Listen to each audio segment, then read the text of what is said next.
तो पिछले सोमवार को श्लोक संख्या 5 तक हुआ था। फिर आज 6, 7, 8, 9 एक साथ बोलेंगे और 6, 7, 8 मैं पढ़ूंगा, इनका तात्पर्य नहीं है। ब्रह्म आत्मा भगवान अनुवाद 3 अंग प्रभा अंश स्वरूप 3 विधेय चिन्ह। निर्विशेष ब्रह्म, अंतर्यामी परमात्मा तथा भगवान, ये 3 उद्देश्य हैं और दीप्तिमान तेज, अंश स्वरूप तथा आदि स्वरूप उनके तत्त विधेय हैं। तो यहाँ पर कविराज महाराज ये समझाना चाहते हैं, पिछले श्लोक संख्या जो 5 है उसको ही कई प्यारों में समझा रहे हैं।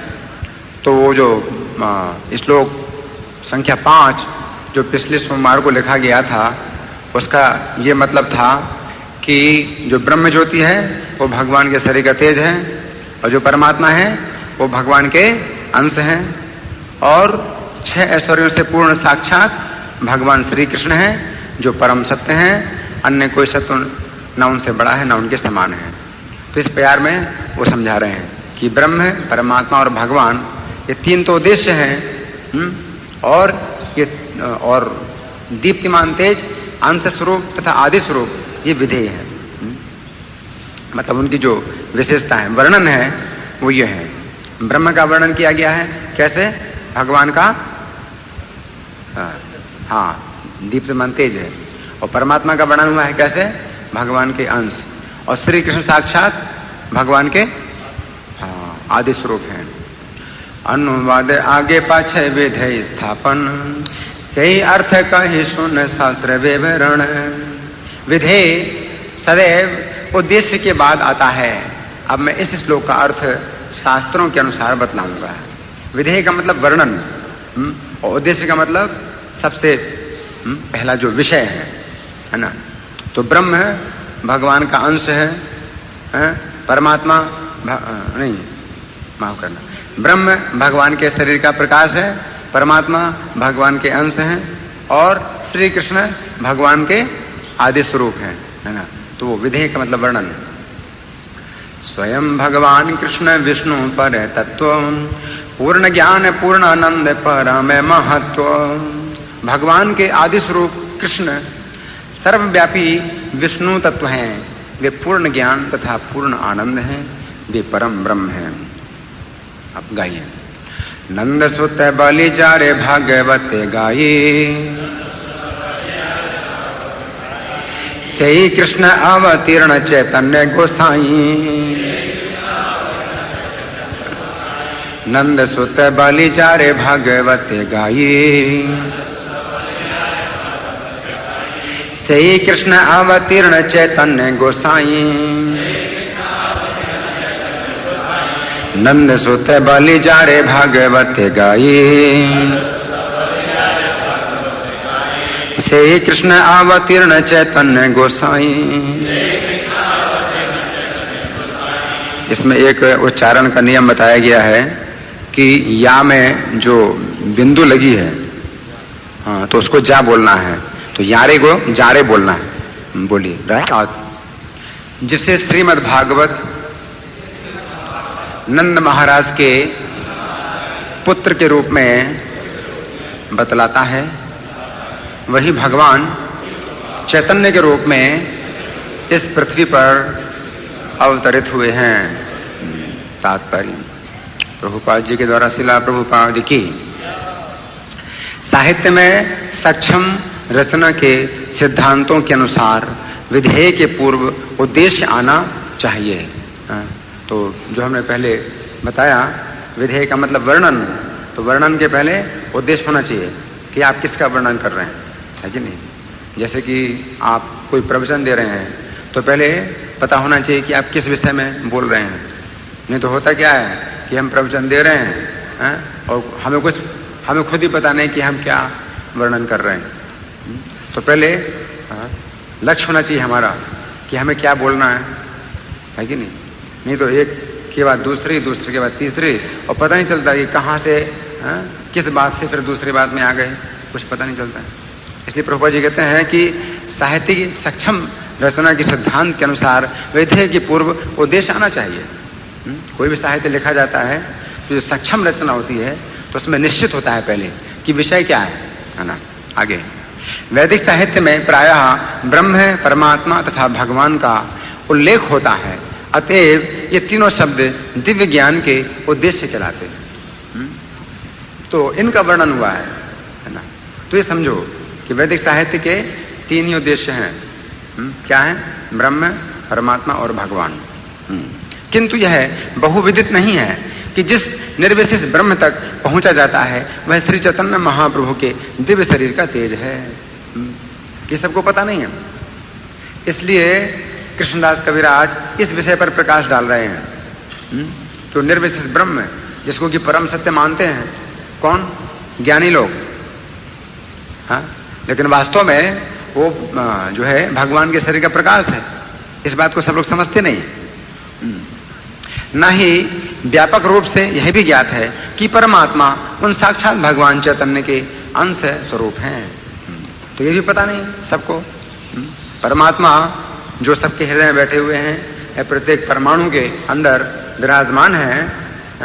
तो जो परमात्मावादी हैं, योगी हैं, तो उसी को ही परम सत्य मानते हैं। लेकिन उनको भी पता नहीं है कि वास्तव में वो भी परमात्मा के अंश हैं। मतलब परम सत्य के अंतिम रूप ना तो ब्रह्म है और ना परमात्मा। अतएव चैतन्य के तेज के रूप में ब्रह्म, उनके अंश के रूप में परमात्मा और श्री चैतन्य महाप्रभु के अभिन्न रूप में भगवान के जो वर्णन है उनकी पुष्टि प्रामाणिक वैदिक साहित्य के साक्ष्य पर होने चाहिए। तो यही चीजें हैं जो कि कृष्णदास कविराज आगे के श्लोक में सिद्ध करते हैं। विभिन्न शास्त्रीय प्रमाणों से कृष्णदास कविराज सिद्ध करते हैं। लेखक सर्वप्रथम इसकी पुष्टि करना चाहता है कि वेदों का सार विष्णु तत्व अर्थात परम सत्य सर्वव्यापक ईश्वर विष्णु है। वेदों का सार ये है, ब्रह्म और परमात्मा नहीं है। वेदों का सार विष्णु है, ईश्वर। विष्णु तत्व की विभिन्न कोटियां हैं जिनमें सर्वोच्च परम विष्णु तत्व भगवान कृष्ण है, जिसकी पुष्टि भगवद गीता में तथा संपूर्ण वैदिक साहित्य में हुई है। अब इसको जो है आज की कक्षा में हम गर्ग संहिता से सुनाएंगे कैसे वर्णन किया। बड़ा स्पष्ट वर्णन हुआ है गर्ग संहिता में कि जब सब देवता लोग भगवान विष्णु के साथ जाते हैं तो कैसे गोलोक धाम में पहुंचते हैं और गोलोक धाम में भगवान कृष्ण का दर्शन करते हैं और जितने भी भगवत स्वरूप हैं वो सब कृष्ण के शरीर में लीन होते हैं जब कृष्ण आते हैं। तो जो प्रभुपाद ने कहा है कि जितने भी अवतार हैं भगवान के सब कृष्ण के शरीर में होते हैं जब कृष्ण आते हैं, तो बिल्कुल स्पष्ट गर्ग संहिता में वर्णन है। श्रीमद् भागवत में भगवान कृष्ण को ही नंदसुत अर्थात राजा नंद का पुत्र कहा गया है। कृष्णदास कविराज गोस्वामी कहते हैं कि नंदसुत ही फिर से भगवान श्री कृष्ण चैतन्य महाप्रभु के रूप में प्रकट हुए हैं, क्योंकि वैदिक साहित्य का निर्णय है कि भगवान कृष्ण तथा चैतन्य महाप्रभु में कोई अंतर नहीं है। लेखक किसी को सिद्ध करेगा। यदि यह सिद्ध हो जाता है कि श्री कृष्ण समस्त तत्वों के यानी सत्यों के अर्थात ब्रह्म, परमात्मा तथा भगवान के उद्गम है, तो इसके समझने में कोई भी कठिनाई नहीं होगी कि श्री चैतन्य महाप्रभु ही उन समस्त तत्वों के भी उद्गम है। एक ही परम सत्य जो विभिन्न अनुभूति वाले जिज्ञासुओं के समक्ष प्रकट होता है ब्रह्म, परमात्मा तथा भगवान कहलाता है। तो प्रभुपाद जी समझा रहे हैं तात्पर्य में कि कृष्णदास कविराज इसमें ज्यादा प्रकाश डाल रहे हैं, इस बात पर ज्यादा प्रकाश डाल रहे हैं कि कृष्ण सब अवतारों के उद्गम है। पहला तो विषय यह है कि ब्रह्म, परमात्मा, भगवान, इन तीनों में भगवान ही सर्वोच्च परम सत्य है। फिर दूसरी बात यह है कि जितने भी भगवान के स्वरूप हैं उनमें श्री कृष्ण ही सर्वोच्च है।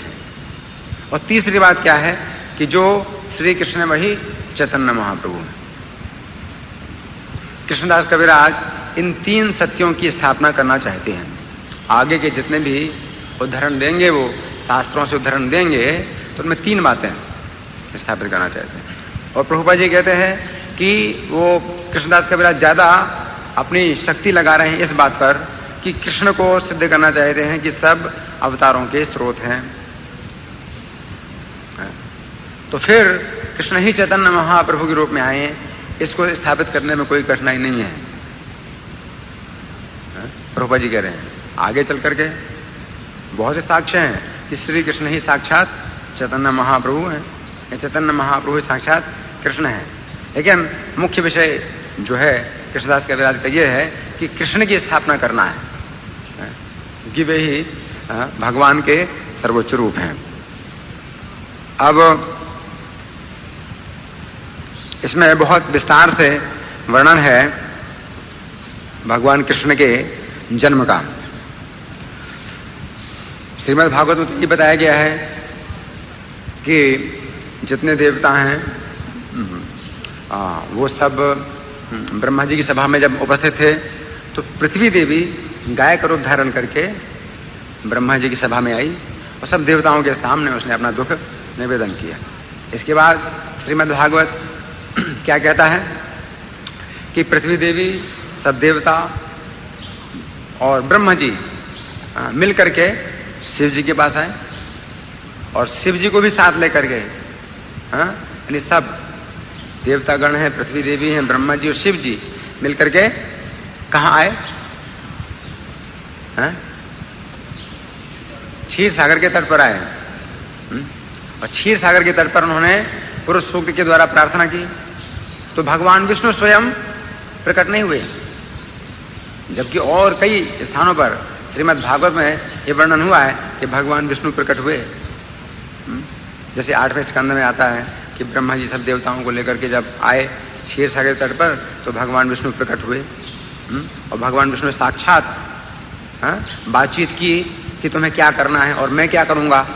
पूरी योजना बनाई और बताई देवताओं को क्या करना है और भगवान क्या करेंगे वो सब। लेकिन इस घटना में विष्णु जी, जो क्षीर सागर के विष्णु जी हैं, वो नहीं आए।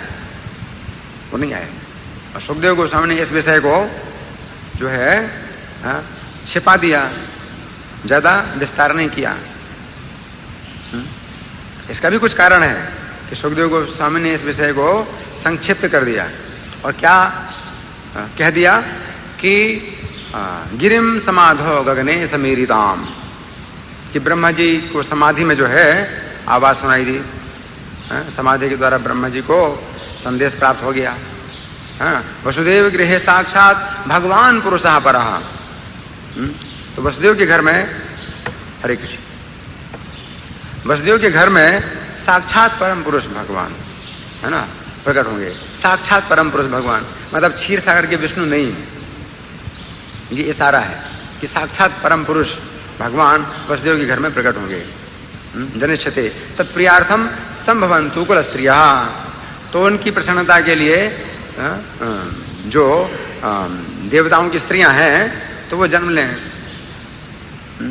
तो ये आदेश ब्रह्मा जी को मिला। लेकिन अगर सुखदेव गोस्वामी इतने विस्तार से कृष्ण के जन्म का वर्णन करते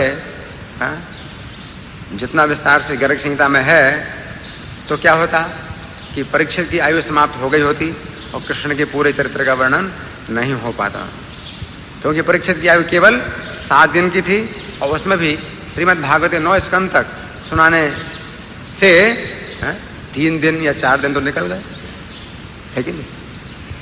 तो 3-4 दिन में परीक्षित महाराज की प्रार्थना थी कि भगवान के पूरे चरित्र बताइए।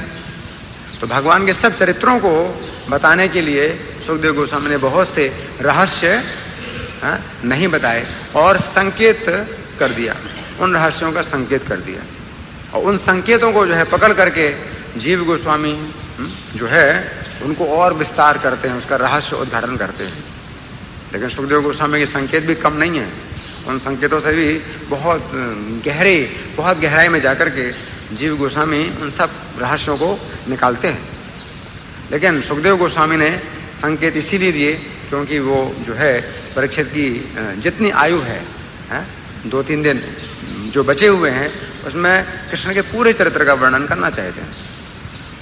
लेकिन जहाँ गर्ग संहिता की बात है, नारद जी बहुलास्व राजा को जब सुनाते हैं कृष्ण का चरित्र तो पूरी फुर्सत के साथ राजा बहुलासुर से सुनते हैं, और ऐसा कोई भय नहीं है, कोई समय की सीमा नहीं है, समय की कमी नहीं है। इसलिए कृष्ण का जो चरित्र है वो बहुत विस्तार से गर्ग संहिता में है। तो इसमें बताया गया है, राजा बहुलासुर पूछते हैं कि हे मुनिवर, संतों की रक्षा के लिए भगवान विष्णु के कितने प्रकार के अवतार होते हैं, ये मुझे बताने की कृपा करें। श्री नारद जी बोले, हे राजन, व्यास आदि मुनियों ने अंश, आवेश, कला, पूर्ण और परिपूर्णतम, ये 6 प्रकार के अवतार बताए हैं। इनमें से छठा परिपूर्णतम अवतार साक्षात भगवान श्री कृष्ण ही हैं। समझ रहे हैं? अंश, आवेश, कला, पूर्ण और परिपूर्णतम, 6 प्रकार के। मरीचि आदि अंशांशावतार, ब्रह्म आदि अंशावतार, कपिल एवं कूर्म कलावतार और परशुराम आदि आवेशावतार कहे गए हैं। नृसिंह, राम, श्वेत द्वीपाधिपति हरि, बैकुंठ, यज्ञ और नर नारायण ये पूर्ण अवतार हैं। साक्षात भगवान श्री कृष्ण ही परिपूर्णतम अवतार हैं। असंख्य ब्रह्मांडों के अधिपति वे प्रभु गोलोक धाम में विराजते हैं। परिपूर्णतमः साक्षात श्री कृष्ण भगवान स्वयं, असंख्य ब्रह्मांड पतिर गोलोके धाम निराजते। जो भगवान के दिए सृष्टि आदि कार्य मात्र के अधिकार का पालन करते हैं, वे ब्रह्मा आदि अंश हैं। जो उन अंशों के कार्यभार में हाथ बटाते हैं, वे अंशांशावतार के नाम से विख्यात हैं। भगवान विष्णु स्वयं जिनके अंतःकरण में आविष्ट हो अभीष्ट कार्य का संपादन करके फिर अलग हो जाते हैं, ऐसे अवतारों को आवेशावतार समझो। जो प्रत्येक युग में प्रकट हो, युग धर्म को जानकर उसकी स्थापना करे, पुनः अंतर्धान हो जाते हैं। भगवान के उन अवतारों को कलावतार कहा जाता है। जहां 4 व्यूह प्रकट हों, जैसे श्री राम, लक्ष्मण, भरत तथा शत्रुघ्न एवं वासुदेव, संकर्षण, प्रद्युम्न और अनिरुद्ध, तथा जहां 9 रसों की अभिव्यक्ति देखी जाती हो, एवं जहां बल पराक्रम की भी पराकाष्ठा दृष्टिगोचर होती हो, भगवान के उस अवतार को पूर्णावतार कहा जाता है। ये पूर्ण अवतार है। जिसके अपने तेज में अन्य संपूर्ण तेज विलीन हो जाते हैं, भगवान के उस अवतार को श्रेष्ठ विद्वान पुरुष परिपूर्णतम अवतार बताते हैं। यस्मिन् सर्वाणि तेजांसि विलीयन्ते सुतेजसि तम वदन्ति परे साक्षात परिपूर्णतमः स्वयं। जिस अवतार में पूर्ण का पूर्ण लक्षण दृष्टिगोचर होता है और मनुष्य जिसे पृथक पृथक भाव के अनुसार अपने परम प्रिय रूप में देखते हैं, वही ये साक्षात परिपूर्णतम अवतार है। पूर्णस्य लक्षणम यत्र यम पश्यन्ति पृथक पृथक भावेनापि जना स्वयं परिपूर्णतमः स्वयं। स्वयं परिपूर्णतम भगवान श्री कृष्ण ही हैं, दूसरा नहीं। क्योंकि श्री कृष्ण ने एक कार्य के उद्देश्य से अवतार लेकर अन्य करोड़ों कार्यों का संपादन किया है। कोई समझ नहीं सकता, इतने रहस्य हैं कृष्ण के अवतार के, इतने रहस्य हैं कि एक कार्य से करोड़ों कार्य पूरे किए हैं। कौन जान सकता है?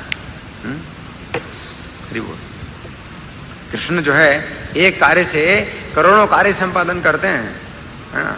कौन जान सकता है इस रहस्य को? करोड़ों। कोटि कार्यम चकारः, एक कार्यार्थम आगते, एक कार्य के लिए आए और करोड़ों कार्य उन्होंने संपन्न किए हैं। ये सब रहस्य है। जो पूर्ण पुराण पुरुष, पुरुषोत्तम एवं परात्पर पुरुष परमेश्वर हैं, उन साक्षात सदानंदमय कृपा निधि गुणों के भंडार भगवान श्री कृष्ण चंद्र की मैं शरण लेता हूँ। पूर्णः पुराणः पुरुषोत्तमोत्तमः परात्परो यः पुरुषः परेश्वरः स्वयं सदानंदमयं कृपाकरं गुणाकरं तं शरणं व्रजाम्यहम्। ये सब बातें कौन बता रहा है? नारद मुनि बता रहे हैं। किससे बता रहे हैं? राजा बहुलासुर से बता रहे हैं। राजा बहुलासुर ने पूछा, हे महर्षि, साक्षात परिपूर्णतम भगवान श्री कृष्णचंद्र सर्वव्यापी चिन्मय गोलोक धाम से उतरकर जो भारतवर्ष के अंतर्गत द्वारकापुरी में विराज रहे हैं, इसका क्या कारण है? ये राजा पूछ रहे हैं। तो इससे पता चलता है कि नारद और बहुलाश्व के बीच में जो संवाद हुआ वो किस समय हुआ? जब भगवान कृष्ण थे कहां पर? द्वारका में थे। हे ब्राह्मण, उन भगवान श्री कृष्ण के सुंदर बृहत गोलोक धाम का वर्णन कीजिए। हे महामुने, साथ ही उनके अपरिमेय कार्यों को भी कहने की कृपा कीजिए। परिपूर्णतमः साक्षात् कृष्ण श्री कृष्ण के न हेतुना आगतो भारते खंडे द्वारावत्यां विराजते। तस्य गोलोकनाथस्य गोलोकम धाम सुंदरम कर्माण्य परिमेयानि ब्रूहि ब्रह्मन् बृहन् मुने।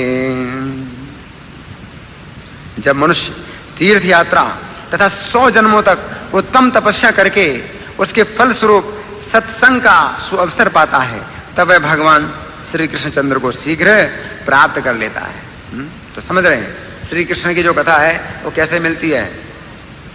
100 जन्मों तक क्या करो? तीर्थ यात्रा और तपस्या करो, तब सत्संग का अवसर प्राप्त होता है। यदा तीर्थाटनम कुर्वन् शत जन्म तपः परः तदा सत्संगमेत्याशु श्री कृष्णं प्राप्नुयान् नरः। तो फिर नारद जी वो बताते हैं। अब देखिए, वहां से मैं शुरू कर रहा हूं कि जब पृथ्वी देवी अपना कष्ट बताती है ब्रह्मा जी की सभा में। बहुत पहले की बात है। दानव, दैत्य, आसुर स्वभाव के मनुष्य और दुष्ट राजाओं के भारी भार से अत्यंत पीड़ित हो पृथ्वी गौ का रूप धारण करके अनाथ की भांति रोती बिलखती हुई अपनी आंतरिक व्यथा निवेदन करने के लिए ब्रह्मा जी की शरण में गई। उस समय उसका शरीर कांप रहा था। वहां उसकी कष्ट कथा सुनकर ब्रह्मा जी ने उसे धीरज बंधाया और तत्काल समस्त देवताओं तथा शिव जी को साथ लेकर वे भगवान नारायण के वैकुंठ धाम को गए। वहां जाकर ब्रह्मा जी ने चतुर्भुज भगवान विष्णु को प्रणाम करके अपना सारा अभिप्राय निवेदन किया। तब लक्ष्मीपति भगवान विष्णु उन उद्विग्न देवताओं तथा ब्रह्मा जी से इस प्रकार बोले। अब देखो, जो विस्तृत कथा है वो ये है, वो क्या है कि विष्णु जी कह रहे हैं ब्रह्मा और शिव और सब देवताओं से क्या कह रहे हैं। श्री भगवान ने कहा, हे ब्रह्मन, साक्षात भगवान श्री कृष्ण ही अगणित ब्रह्मांडों के स्वामी परमेश्वर अखंड स्वरूप तथा देवातीत हैं। उनकी लीलाएं अनंत एवं अनिर्वचनीय हैं। कौन कह रहा है? विष्णु जी कह रहे हैं। विष्णु जी कह रहे हैं उनकी लीला अनंत एवं अनिर्वचनीय है। उनकी कृपा के बिना ये कार्य कदापि सिद्ध नहीं होगा। अतः तुम उनके अविनाशी एवं परम उज्ज्वल धाम में शीघ्र जाओ। जो वैकुंठ धाम के विष्णु हैं वो कह रहे हैं कि कृष्ण के धाम में जाओ तुम लोग, क्योंकि वही ये कार्य कर सकते हैं। क्योंकि इस कार्य के साथ साथ उनके और भी करोड़ों कार्य हैं। तो वो सब जो है करोड़ों अवतारों में जो कार्य नहीं हुए वो सब कार्य कृष्ण अवतार में होने वाले हैं। ये सब रहस्य विष्णु जानते हैं, लेकिन ब्रह्मा जी को पता नहीं है, शिव को पता नहीं, किसी को पता नहीं है। विष्णु जानते हैं कि विष्णु ही सर्वज्ञ हैं, है ना। इसलिए वो बताते हैं उनके धाम में जाओ। कृष्णम स्वयं विगणितान्यपतिम परेशम साक्षाद अखंड मति देव मति लीलम कार्यम कदापि न भविष्यति यम विना ही गच्छासु तस्य विशदम पदमव्ययम त्वम। श्री ब्रह्मा जी बोले। अब देखो ब्रह्मा जी क्या कहते हैं, ब्रह्मा जी को पता नहीं है। ब्रह्मा जी बोले, हे प्रभु, आपके अतिरिक्त कोई दूसरा भी परिपूर्णतम तत्व है ये मैं नहीं जानता। हरि बोल, महामंत्र हरि बोल। ब्रह्मा जी क्या कहते हैं? आपके अतिरिक्त कोई दूसरा भी परिपूर्णतम तत्व है ये मैं नहीं जानता। यदि कोई दूसरा आपसे उत्कृष्ट परमेश्वर है तो उसके लोक का मुझे दर्शन कराइए। ब्रह्मा जी कहते हैं हमको पता नहीं, आप ही चलो हमारे साथ वहां पर। ना तो हमको रास्ता पता है कि किस रास्ते से जाएं, कहां पर जाएं और कौन है आपके सिवा, तो बताइए। त्वत्तः परम न जानामि परिपूर्णतमं स्वयं यदि योन्यस्तस्य साक्षात् लोकम दर्शयन् प्रभो। श्री नारद जी कहते हैं, ब्रह्मा जी के इस प्रकार कहने पर परिपूर्णतम भगवान विष्णु ने संपूर्ण देवताओं सहित ब्रह्मा जी को ब्रह्मांड शिखर पर विराजमान गोलोक धाम का मार्ग दिखलाया। मतलब ब्रह्मांड से बाहर निकलना पड़ेगा। विष्णु जी कहते हैं रास्ता देखो ये है गोलोक धाम का रास्ता। वामन जी के पैर के बाएं अंगूठे से ब्रह्मांड के सर्वभाग का भेदन हो जाने पर जो छिद्र हुआ वह अक्षय नीर से परिपूर्ण था, यानी वही गंगा जी का रास्ता। जिस रास्ते से गंगा जी आई कारण समुद्र से, तो वामन भगवान के बाएं पैर के अंगूठे के नाखून से वो रास्ता बन गया निकलने का बाहर। तो ब्रह्म विष्णु जी कहते हैं कि देखो ये रास्ता है, इस रास्ते से निकलो बाहर। सब देवता उसी मार्ग से वहां के लिए नियत जलयान द्वारा बाहर निकले। एक विशेष जलयान था। जलयान समझते हैं? मतलब शिप, पानी का जहाज। एक विशेष पानी का जहाज था जिसमें बैठा करके विष्णु जी ने उन सबको बाहर निकाला, ब्रह्मांड के बाहर निकाला।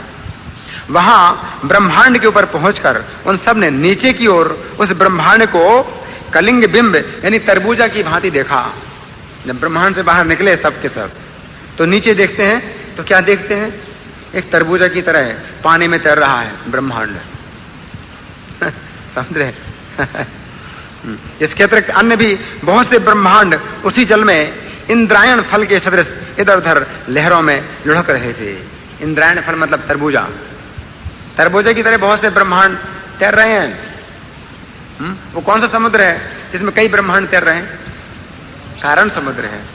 तो कारण समुद्र में जब आ गए हैं तो सब के सब देखते नीचे हैं, बाप रे ये क्या है? ये ब्रह्मांड। जैसे हवाई जहाज से आप ऊपर जाते हैं तो जमीन छोटी सी दिखाई पड़ती है कि नहीं? जो आदमी है वो चींटी जैसे दिखाई पड़ते हैं, ये कैसे लगते हैं? जो घर हैं वो माचिस की डिब्बियों जैसे दिखाई पड़ते हैं, है कि नहीं? तो उसी प्रकार से जब ब्रह्मांड के बाहर निकले सब देवता लोग, तो पूरे ब्रह्मांड को जो बताया कि 50 करोड़ योजन का विस्तार है ब्रह्मांड का, वो छोटे छोटे कैसे दिखाई पड़ते हैं?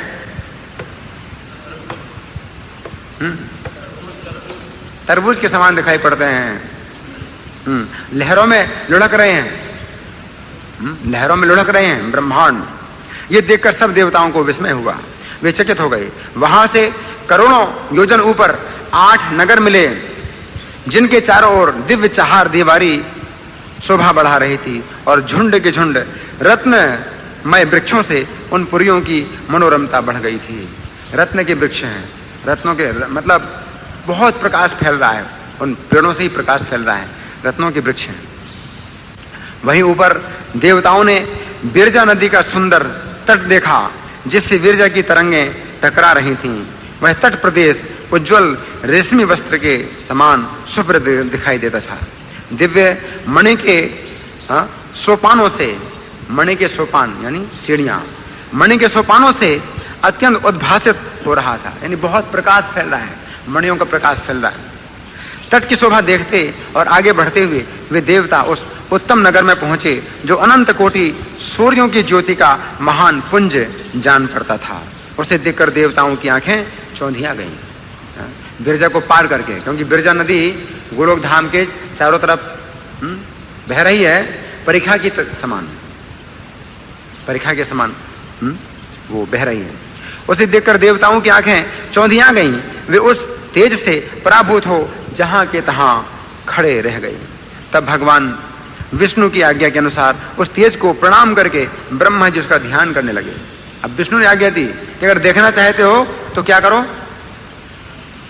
प्रणाम करो।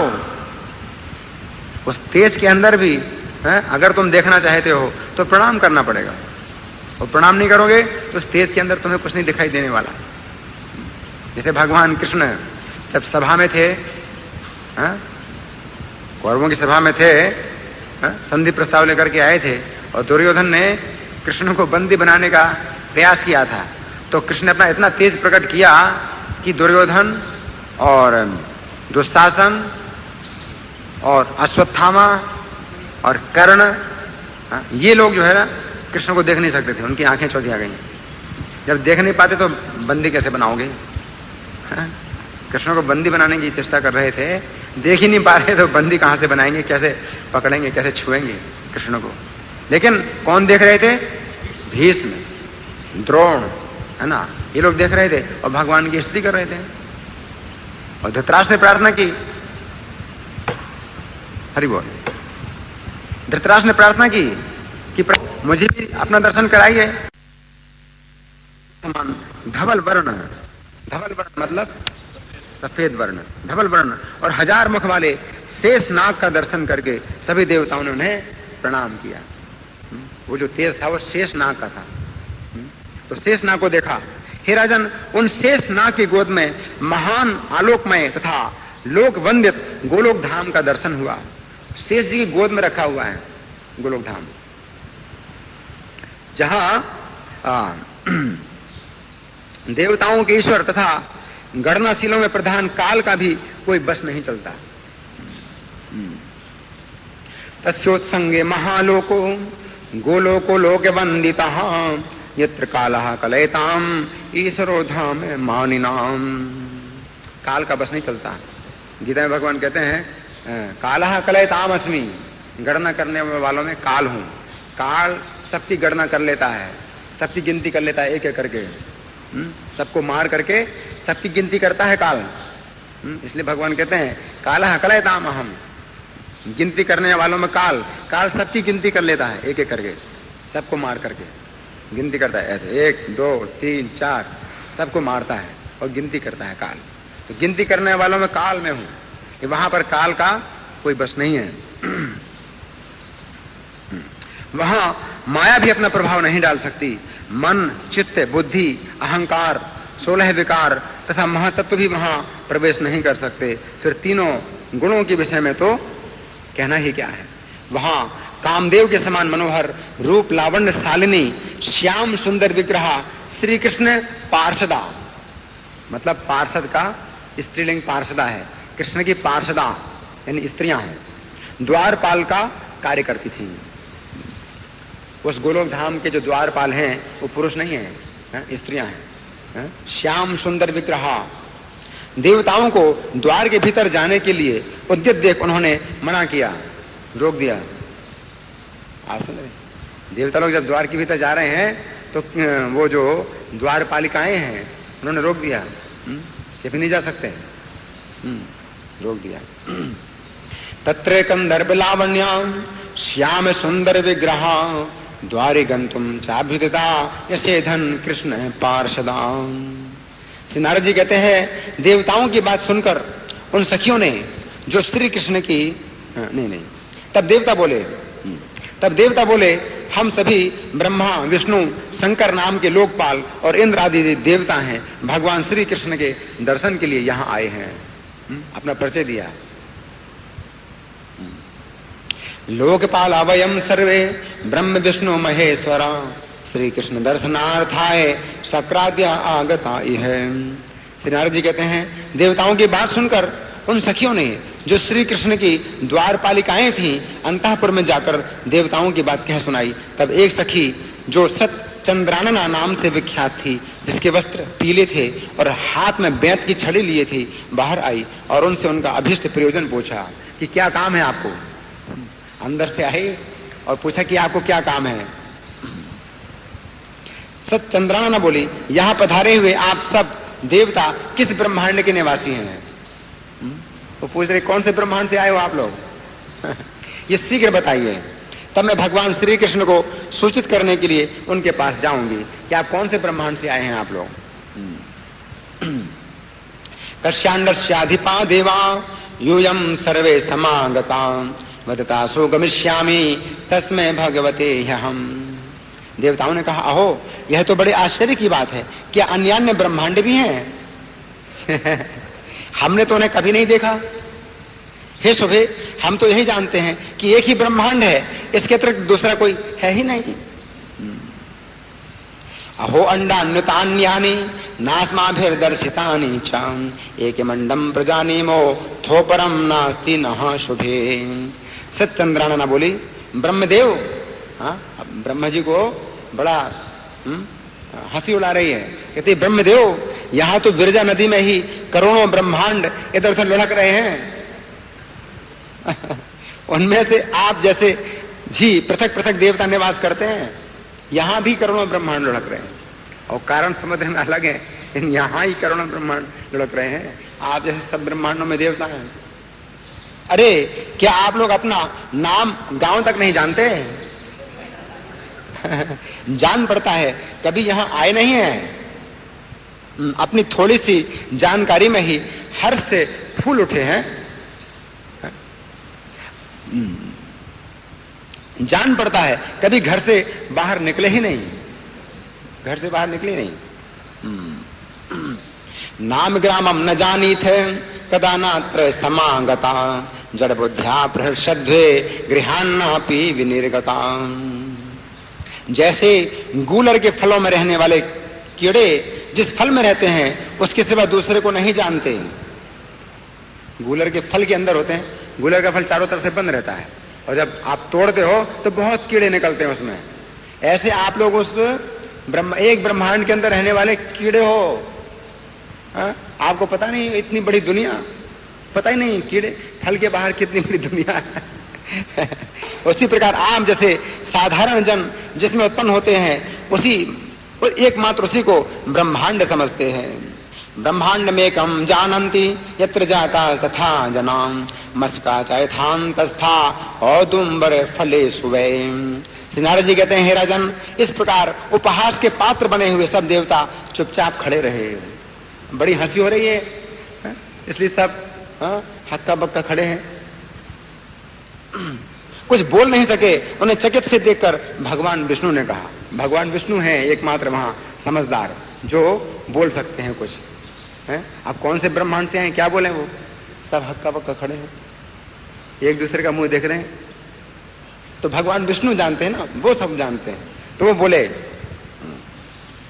श्री विष्णु बोले, जिस ब्रह्मांड में भगवान कृष्ण गर्भ का सनातन अवतार हुआ है और त्रिविक्रम के नक्श से जिस ब्रह्मांड में विवर बन गया है, यानी वामन देव का अवतार हुआ, तो वो छेद हो गया है जिस ब्रह्मांड में, वही हम निवास करते हैं। तो बताए, सही परिचय दिया। जिस ब्रह्मांड में कृष्ण गर्भ का अवतार हुआ, फिर वामन का अवतार हुआ और छेद हो गया है जिस ब्रह्मांड में, उनके नाखून से उस ब्रह्मांड से हम आए हैं। तो सही जवाब दिया। यस्मिन्नंडे कृष्ण गर्भो वतारो भूत सनातनः त्रिविक्रम नखोन भिन्ने तस्मिन्नंडे स्थिता वयम। नारद जी कहते हैं, भगवान विष्णु की ये बात सुनकर सत्यचंद्रानना ने उनकी भूरी भूरी प्रशंसा की और स्वयं भीतर चली गई कि इतने लोगों में एक ही आदमी बुद्धिमान है जिसने कुछ बताया है, बाकी सब मूर्ख के मूर्ख हैं। फिर शीघ्र ही आई और सबको अंतःपुर में पधारने की आज्ञा देकर वापस चली गई। तदनंतर संपूर्ण देवताओं ने परम सुंदर धाम गोलोक का दर्शन किया। वहां गोवर्धन नामक गिरिराज शोभा पा रहे थे। गिरिराज का वह प्रदेश उस समय वसंत का उत्सव मनाने वाली गोपियों और गौओं के समूह से घिरा था। कल्प वृक्षों तथा कल्पलताओं के समुदाय से सुशोभित था और रास मंडल उसे मंडित कर रहा था। वहां श्याम वर्ण वाली उत्तम यमुना नदी स्वच्छंद गति से बह रही हैं। तट पर बने हुए करोड़ों महल उसकी शोभा बढ़ाते हैं तथा उस नदी में उतरने के लिए वैदूर्य मणि की सुंदर सीढ़ियां बनी हुई हैं। वहां दिव्य वृक्षों और लताओं से भरा हुआ वृंदावन अत्यंत शोभा पा रहा है। वहां के भांति भांति के विचित्र पक्षियों, भ्रमरों तथा बंसी बट के कारण वहां की सुषमा और भी बढ़ रही है। यत्र कृष्णा नदी श्यामा तोलिका कोटि मंडिता वैदूरीकृत सोपाना स्वच्छंद गतिरुत्तमम् वृंदावनम भ्राजमानम दिव्य द्रुमे लता कुलम चित्रपक्षी मधुभ्रातेर बंसी बटे विराजितम पुलिने शीतले वायुर मंदगामी वहत्यलम सहस्र दल पद्मानाम रजो विक्षेपयन् मुहुः। मध्ये निज निकुंजोस्ति द्वात्रिंशन्वन संयुतः प्राकार परिखा युक्तो ऋणाक्षय वटा जिरहा सप्तधा पद्मरागाग्राम जिरकुड्य विभूषितः कोटिन्दु मंडलाकारे वितानेर गुलिका द्युतिः। वहां हजार दल के कमल सुगंधित पराग को चारों ओर पुनः बिखेरते हुए शीतल वायु मंद गति से बहती रहती है। वृंदावन के मध्य भाग में 32 वनों से युक्त एक निज निकुंज है। 4 दीवारियां और खाइयां उसे सुशोभित कर रही हैं। उसके आंगन का भाग लाल वर्ण वाले अक्षय बटों से अलंकृत है। पद्मराग आदि 7 प्रकार की मणियों से बनी दीवारें, वो दीवारें जो हैं इससे पत्थर की बनी नहीं है या ईंटे की बनी नहीं है। किससे बनी है? पद्मराग आदि 7 प्रकार की मणियों से बनी दीवारें, 7 प्रकार की मणियों से बनी दीवारें तथा आंगन के पत्थर बड़ी शोभा पाते हैं। करोड़ों चंद्रमाओं के मंडल की छवि धारण करने वाले चंदोबे उसे अलंकृत करते हैं तथा उनमें चमकीले गोले लटक रहे हैं। फहराती हुई दिव्य पताकाएं एवं खिले हुए फूल मंदिरों एवं मार्गों की शोभा बढ़ाते हैं। वहां भ्रमरों के गुंजारव संगीत की सृष्टि करते हैं तथा मत्त मयूरों और कोकिलों के कलरव सदा श्रवण गोचर होते हैं। वहां बाल सूर्य के समान कांतिमान अरुण पीत कुंडल धारण करने वाली ललनाएं सैकड़ों चंद्रमाओं के समान गौर वर्ण से उद्भासित होती हैं। स्वच्छंद गति से चलती हुई वे सुंदरियां मणिमय दीवालों में अपना मनोहर मुख देखती हुई वहां के रत्न जटित आंगनों में भागती फिरती हैं। उनके गले में हार और बाहों में केयूर शोभा देते हैं। नूपुरों तथा करधनी की मधुर झनकार वहां सदा गूंजती रहती है। वे गोपांगनाएं मस्तक पर चूड़ामणि धारण किए रहती हैं।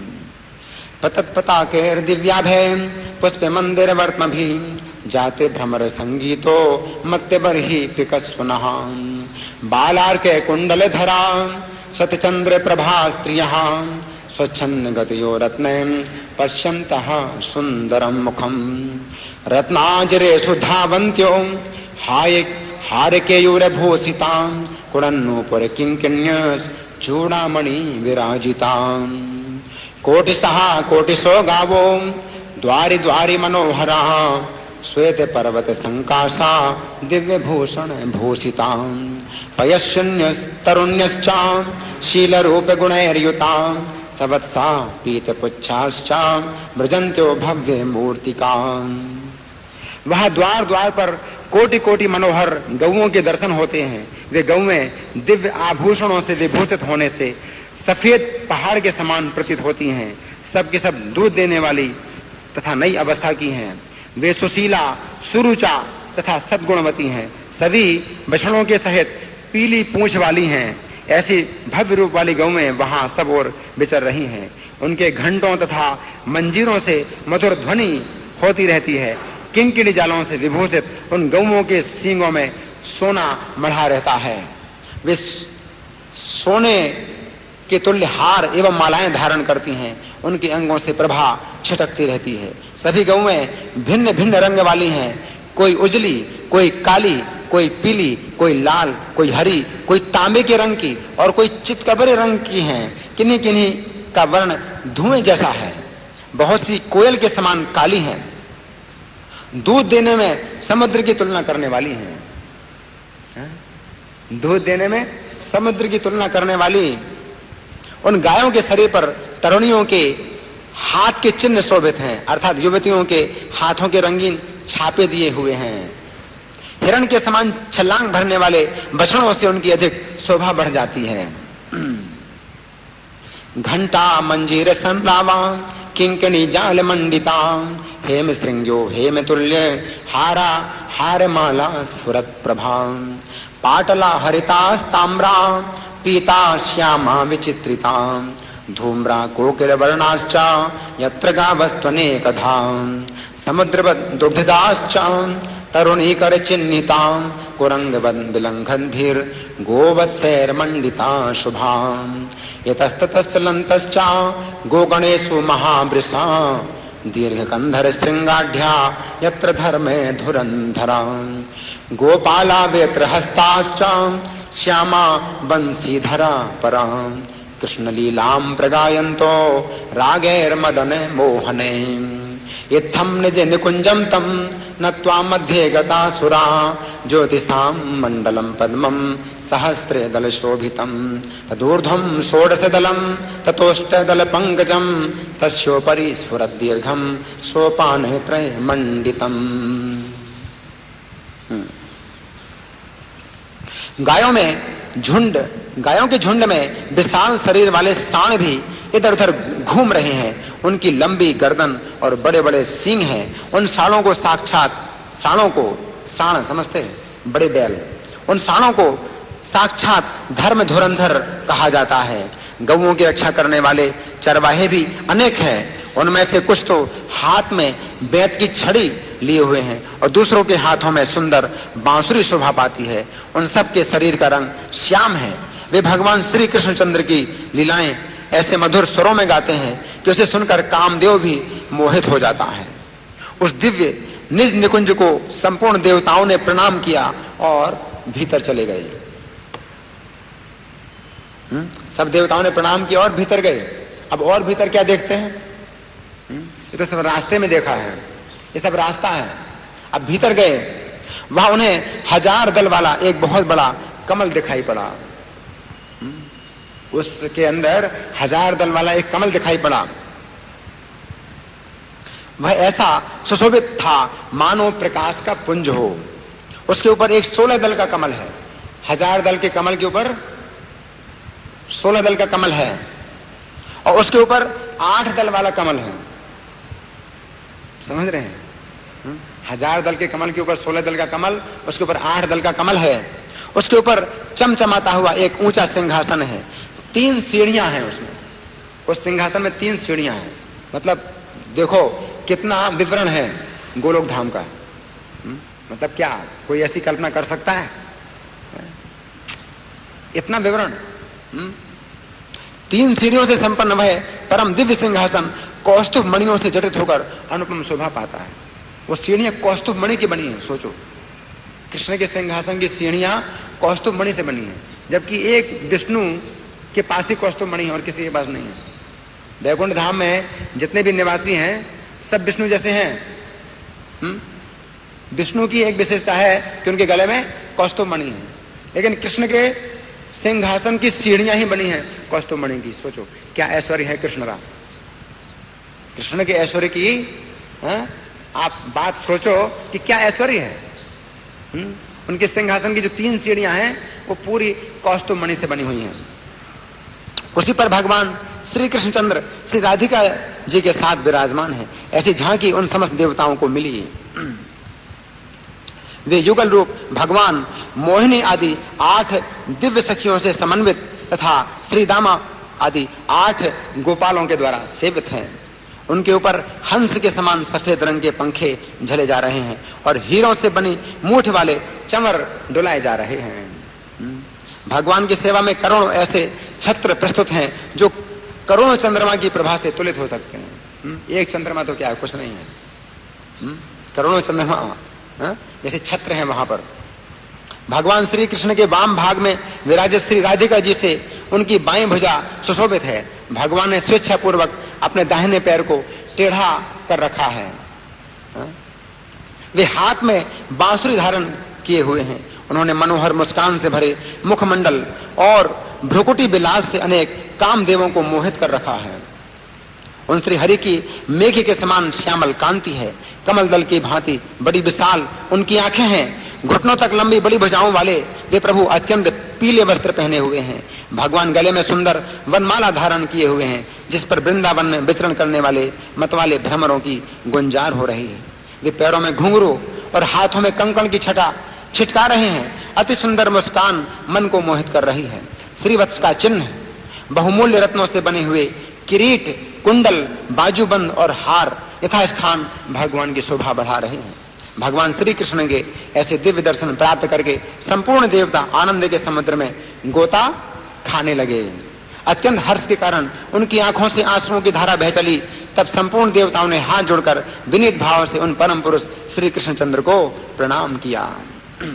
सिंहासनम परम दिव्यम कौस्तुभे खचितम शुभे ददृशुर्देवता सर्वा श्री कृष्णम राधयायुतम दिव्य रष्ट सखी संघैर मोहिन्यादिभिरन्वितम श्रीदामाद्य सेव्यमानम अष्टगोपाल सेविते हंसाभैर विजनान्दोले चामरेर वज्रमुष्टिभि कोटिचंद्र प्रतीकाशय सेवितम छत्र कोटिभि श्रीराधिका अलंकृत वाम बाहुम स्वच्छंद वक्रीकृत दक्षिणांघ्रिम बंशीधरम सुंदर मंदहासम भ्रूमंडला मोहित काम राशिम घन प्रभम पद्मदलायते क्षणम प्रलम्ब बाहुम बहु पीतवाससम वृंदावनोन्मत्त मिलिंद समुदैर विराजितम श्रीवनमालया हरिम कांची कला कंकण नूपुर द्युतिम लसन मनोहारि महोज्वल स्मितम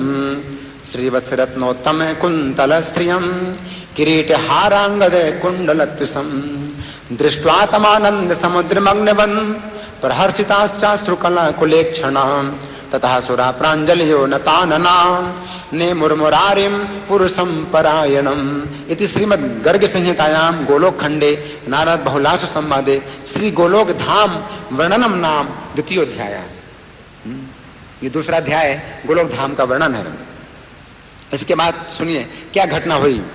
राजा बहुलासु ने पूछा, हे मुनि, परात्पर महात्मा भगवान श्री कृष्ण चंद्र का दर्शन पाकर संपूर्ण देवताओं ने आगे क्या किया, मुझे ये बताने की कृपा करें।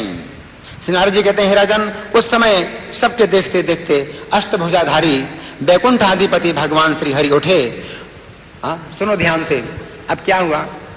8 भुजाओं वाले जो बैकुंठ के विष्णु हैं उठे और क्या किया, साक्षात भगवान श्री कृष्ण के विग्रह में लीन हो गए।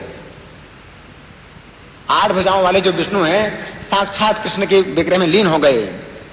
सर्वेषां पश्यतां तेषां वैकुंठोऽपि हरिस्ततः उत्थायाष्टभुजः साक्षात् लीनो भूत कृष्ण विग्रहे।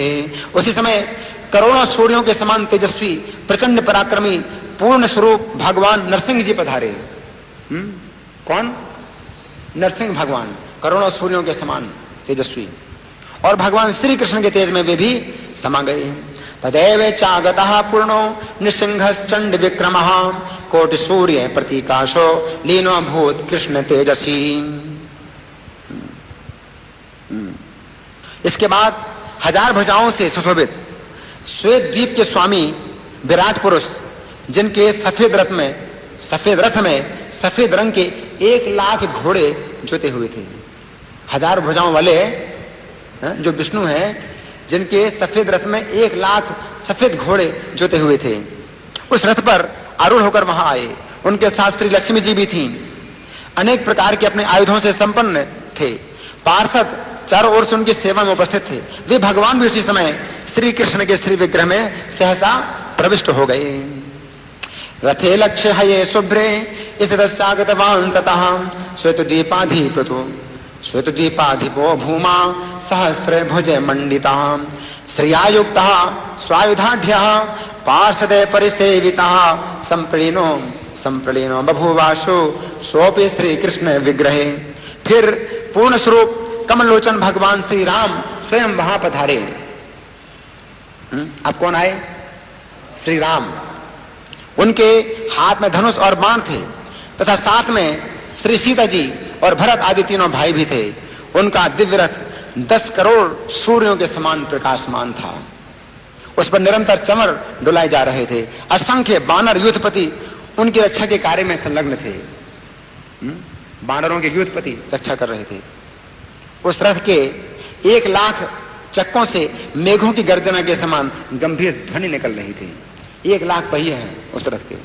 उस पर लाख ध्वजाएं फहरा रही थीं। उस रथ में 1 लाख घोड़े जुते हुए थे। वो रथ सोने का बना था। उसी पर बैठकर भगवान श्री राम वहां पधारे थे। वे भी श्री कृष्णचंद्र के दिव्य विग्रह में लीन हो गए। सोचो, तदैव चागतः साक्षात् रामो राजीव लोचनः धनुर्बाण धरा सीता शोभितो भ्रातृभिर्वृतः 10 कोट्यर्घ्य संकासे चामरेर्दोलिते रथे असंख्य वानरेन्द्राढ्ये लक्ष्य चक्र घनस्वने लक्ष्य ध्वजे लक्ष्य हये 7 कौम्भे स्थितस्ततः श्री कृष्ण विग्रहे पूर्णः संप्रलीनो बभूवः। फिर उसी समय अब कौन आया? साक्षात यज्ञ नारायण श्री हरि पधारे, जो प्रलय काल की अग्निशिखा के समान उद्भासित हो रहे थे, प्रलय काल की अग्नि के समान तेजस्वी थे। देवेश्वर यज्ञ अपनी धर्म पत्नी दक्षिणा के साथ ज्योतिर्मय रथ पर बैठे दिखाई देते थे। वे भी उस समय श्याम विग्रह भगवान श्री कृष्णचंद्र में लीन हो गए। तदैव चागतः साक्षात् यज्ञो नारायणो हरि तस्फुरत् प्रलयाटोप ज्वलत् अग्नि शिखोपमः रथे ज्योतिर्मये दृश्यो दक्षिणाढ्या सुरेश्वरः सोऽपि लीनो बभूवासु श्री कृष्णे श्याम विग्रहे। तो आप लोगों से क्षमा मांग रहा हूं, समय ज्यादा हो रहा है, लेकिन थोड़ा और आप वर्णन सुनिए कृष्ण की जो महिमा है। तत्पश्चात साक्षात भगवान नर नारायण वहां पधारे। उनके शरीर की कांति मेघ के समान श्याम थी, उनके 4 भुजाएं थीं, नेत्र विशाल थे और वे मुनि के वेश में थे। कौन आया? साक्षात नर नारायण मुनि के वेश में। उनके सिर का जटाजूट बिजली, करोड़ों बिजलियों के समान दीप्तमान जटाजूट, उनका दीप्ति मंडल सब और उद्भासित हो रहा था। दिव्य मुनियों से मंडित वे भगवान नारायण अपने अखंडित ब्रह्मचर्य से शोभा पा रहे थे। हे राजन, सभी देवता आश्चर्य युक्त मन से उनकी ओर देख रहे थे कि क्या हो रहा है, किंतु वे भी श्याम सुंदर भगवान श्री कृष्ण में तत्काल लीन हो गए। तदा चागतवान् साक्षान् नर नारायण प्रभु चतुर्भुजो विशालाक्षो मुनि बेशो घन द्युतिः तडित कोटि जटाजूटः प्रस्फुरद दीप्ति मंडलः मुनिंद्र मंडलैर दिव्यैर मंडितो खंडित व्रतः सर्वेषां पश्यतां तेषां आश्चर्य मनसा नृप स्वपि लीनो बभूवासु श्री कृष्णे श्याम सुंदरे। इस प्रकार के विलक्षण दिव्य दर्शन प्राप्त कर संपूर्ण देवताओं को महान आश्चर्य हुआ। आपको आश्चर्य हो रहा है? सब देवता तो आश्चर्य कर रहे हैं। उन सबको ये भली भांति ज्ञात हो गया कि परमात्मा श्री कृष्णचंद्र स्वयं परिपूर्णतम भगवान है। तब वे उन परम प्रभु की स्तुति करने लगे। परिपूर्णतमं साक्षात् श्री कृष्णं च स्वयं प्रभुं ज्ञात्वा देवा स्तुतिं चक्रो परम विस्मय मागतः। अब देवता स्तुति कर रहे हैं। कृष्णाय पूर्ण पुरुषाय परात्पराय यज्ञेश्वराय पर कारण कारणाय राधावराय परिपूर्णतमाय साक्षात् गोलोक धाम धिषणाय नमः परस्मै योगेश्वरा किल वदन्ति महापरम त्वं तत्रैव सात्वतमना कृत विग्रहं च अस्माभिरद्य विदितं यदोदयं ते तस्मै नमोस्तु महसां पतये परस्मै व्यंग्येन वा न हि लक्षणया कदापि स्फोटेन यच्च कवयो न विशन्ति मुख्यां निर्देश्य भावरहितं प्रकृते परं च त्वां ब्रह्म निर्गुणमलं शरणं व्रजामः। त्वां ब्रह्म केचिद् वयन्ति परे च कालं केचित् प्रशान्तिमपरे भुवि कर्म रूपं पूर्वे च योगमपरे किल कर्तृभावम् अन्योक्तिभिर्न विदितं शरणं गता स्मः। श्रेयस्करीं भगवत तव पाद सेवां हित्वाथ तीर्थ यजनादि तपश्चरन्ति ज्ञानेन ये च विदिता बहुविघ्न संघ संताडिता किम भवन्ति न ते कृतार्था विज्ञाप्य मद्य किमु देव अशेष साक्षी यः सर्वभूत हृदयेषु विराजमाना देवैर्नमद्भिरमला शयमुक्त देह तस्मै नमो भगवते पुरुषोत्तमाय।